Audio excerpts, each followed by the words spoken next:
മലപ്പുറം ചങ്ങരംകുളം ചിയ്യാനൂർ പാടത്ത് അഴുകിയ നിലയിൽ കണ്ടെത്തിയ മൃതദേഹം തിരിച്ചറിഞ്ഞു. ഒരാഴ്ച മുൻപ് കപ്പൂർ കോഴിക്കരയിൽ നിന്ന് കാണാതായ കരീമിന്റേതാണ് മൃതദേഹം. പോസ്റ്റ്മോർട്ടത്തിന് ശേഷം ബന്ധുക്കൾക്ക് വിട്ടു നൽകി.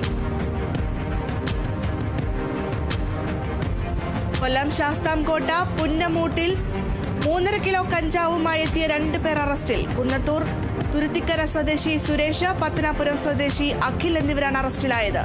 അറസ്റ്റിലായ അഖിൽ പോക്സോ കേസ് ഉൾപ്പെടെ 14 കേസുകളിൽ പ്രതിയാണ്. സുരേഷ് നിരവധി ലഹരി കേസുകളിൽ പ്രതി. ഇരുവരെയും കോടതിയിൽ ഹാജരാക്കി റിമാൻഡ് ചെയ്തു. തിരുവനന്തപുരം നെടുമങ്ങാട് CPIM ഏരിയ സമ്മേളനത്തിന് സമാപനം. വൈകിട്ട് 4-ന് പഴക്കുറ്റിയിൽ നിന്നും റെഡ് വളണ്ടിയർമാർ മാർച്ചും ബഹുജന റാലിയും സംഘടിപ്പിച്ചു. പൊതുസമ്മേളനം CPIM സംസ്ഥാന സെക്രട്ടേറിയറ്റ് അംഗം M. സ്വരാജ് ഉദ്ഘാടനം ചെയ്തു.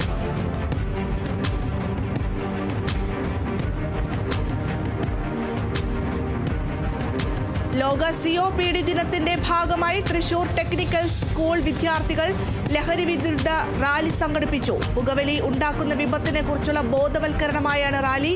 തൃശൂർ എക്സൈസ് ഓഫീസിന്റെ ആഭിമുഖ്യത്തിൽ സംഘടിപ്പിച്ച rally range inspector KK Sudheer flag off ചെയ്തു.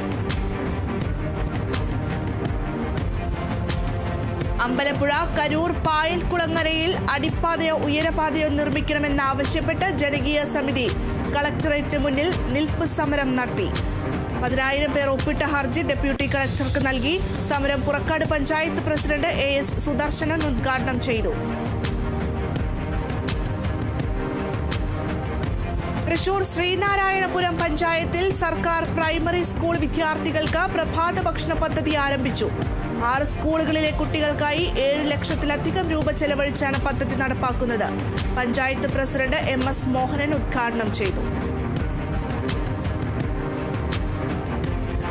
കൊല്ലത്ത് പൂജ നടത്തുന്നതിനെ ചൊല്ലി സംഘർഷമുണ്ടായി. പോലീസും ഒരു വിഭാഗവും തമ്മിൽ ഉന്തും തള്ളുമാണുണ്ടായത്. പെരുവിരുത്തി മലനട ക്ഷേത്രത്തിലെ അടവി പൂജയുമായി ബന്ധപ്പെട്ടായിരുന്നു സംഘർഷം.